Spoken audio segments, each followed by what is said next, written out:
and gentlemen, welcome to another special edition of Force of Will 101. My name is Chris. And I'm Matt. And today we're going to be talking about the Wind ruler and some of the cards that go along with her from the new set Moon Priestess Returns.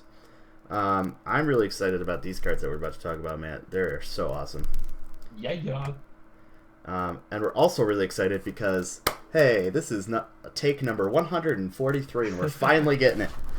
Anyways, let's move on to the cards real quick. So, Liberator of Wind. One of those rulers that everybody's been talking about, everybody's excited to play, and she just seems really good.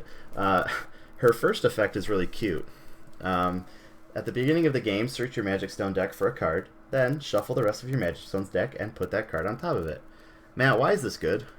So the reason why this is just insanely good is because this happens after you resolve mulligans. So you get to look at your hand and figure out, okay, I don't have that Cheshire Cat play. Maybe I want to grab a Elvish Priest to turn it into something turn 3. So it's like, okay, I'm going to grab this other stone. So no matter what your hand is, you will always hit your turn 1 play, which is awesome.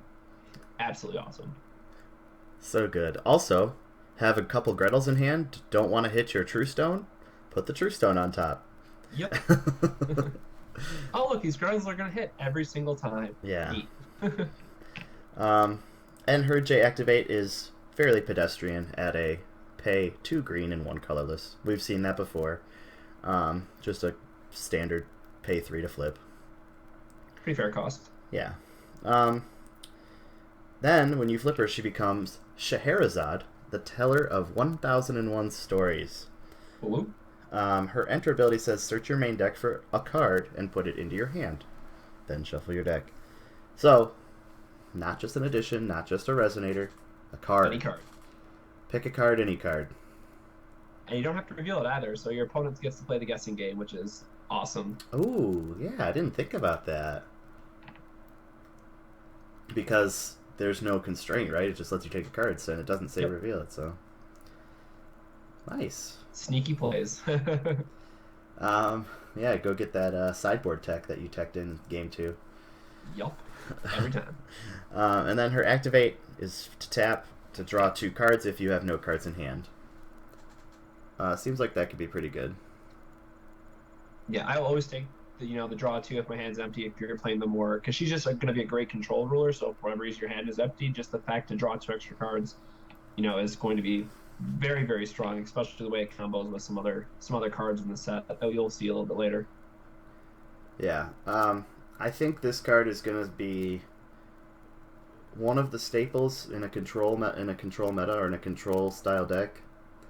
The fact that you can start the game exactly how you want to is super powerful.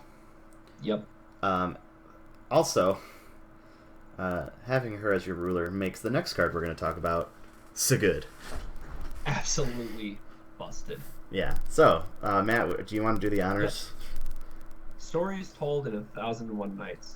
And I've been saying this since the card has been previewed, and some people still, bless your hearts, don't see how good this card is. So, for a 3-win, very color restrictive, so it clearly goes with her. And, if for whatever reason she's not your ruler, it bounces the creature to the top of the deck. Not that great.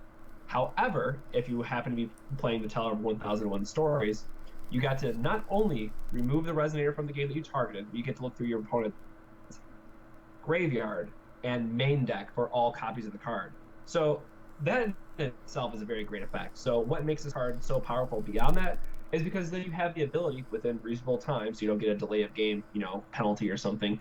You get to look through your entire opponent's deck, figure out what they're doing, what their key plays are, what their key cards are, and you get to write down, okay, I'm going to save Exceed for this card. I'm going to save Absolute Cake Zone for this card. You can write down these notes and shape the rest of the game. So even if you're doing something against another control deck where you're hitting like an Elvish Priest or Gretel, obviously not the best play. Don't get me wrong, do not quote me, not the best thing you can be doing. However, it does give you the opportunity to see every single card in your opponent's deck if it resolves. And that in itself, gaining that perfect information and knowing what they're going to be doing is just you can't put a price on that. And then even in game 2 and 3, you get to see what sideboard cards they brought in. So you get to see exactly how they want to play that game out and know how to beat them as early as turn 2 if you played off an Elvish Priest. That is insane. absolutely insane. As you can tell, that enough. as you can tell, Matt is pretty passionate about this card. Yeah, 100% will be my ruler in the new set. I'm absolutely in love with this card and some of the decks I've seen popping up already in Italy. It's so good. Yeah, it is. I mean, it is such a good card, and like, if you play 2 of these in one game, like, casually remove 2 like 8 cards from their deck if they're running 2 4-ofs, like, see you later. Feels pretty good. Hitting Hamlin is value. Hitting Mephistopheles is pure super value. Oh my gosh. So many good things that you can be doing with this. You can really shut down a strategy because there's so many decks that rely on a couple cards to really get going. It's just like getting rid of like Grimm's Telefairy Tale. I guess you can't do that. It's a resonator. Yeah, but the Hamlin for it. Right? Yeah, Hamlin. Yeah, Hamlin. See you later. Turn 3 Hamlin, cute. Turn 3 1001 Stories. Get wrecked.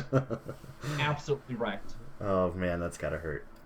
I was gonna put, instead of the next card we're gonna talk about, I was gonna put Exceed. But that card's pretty straightforward and it's just good. Like, Exceed, for those of you who don't know, is a 3-cost. I believe it's 2 wind and 1 colorless. Yep. Just cancel target spell. Which counts for normal spells and summon spells. So it is a hard counter. You do not get to play that spell, period. Yeah. Or play that card, period, I should say. So it's more versatile than Zeke's, but it's also more costly. But you do get to draw a card if you have Feasting the Resonator on the field. Yep. Anyways, but I decided to include this card instead because it's just way more fun. Flying Carpet. Now, so good. Flying Carpet is a 1-drop Resonator edition. And draw a card when it enters. Okay. Cycles itself. Pretty good. And then also added Resonator gains flying.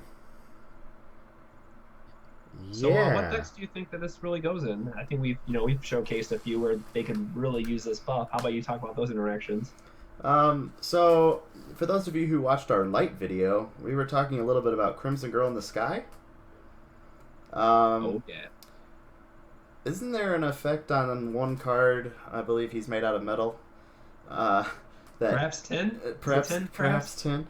that gets counters every time a Resonator or an addition is added to the field or to a Resonator? Wouldn't that be nice if he got buffed and gained flying in the same turn and you got to draw a card? Yeah, for the low cost of 1 win. But wait, there's more. Yeah, so you have a beefy Tin Man, you play Flying Carpet, you flip to Little Red, the True Fairy Tale, you win. Yep. Like, or casually just add this to a Tinkerbell, I guess. I mean... Yeah, in our local meta, we've seen how good that is, making, Tinkerbell 28/28 unblockable through Glinda, but, this almost seems, in a limited window, better just to give it flying and be like, okay, now you're dead. So good. Yeah. Also, really good in Musketeers, for those of you running the Musketeers builds. Yeah. I mean, Athos can go get it. Gosh. So, I mean, I don't know if you'd really want to, because you'd probably rather grab Crucifix and then just drop this from your hand for 1. Sure. But, I mean, if in a pinch you need flying, sure. Yeah, really good card. It's going to see an absurd amount of play, I'm sure. 100% fits in a lot of the aggro deck strategies, and again, the fact that it cycles itself is huge. Yes, those aggro decks are starving for cards that, like, they just don't have the aggro doesn't have much draw power right now, and this will help.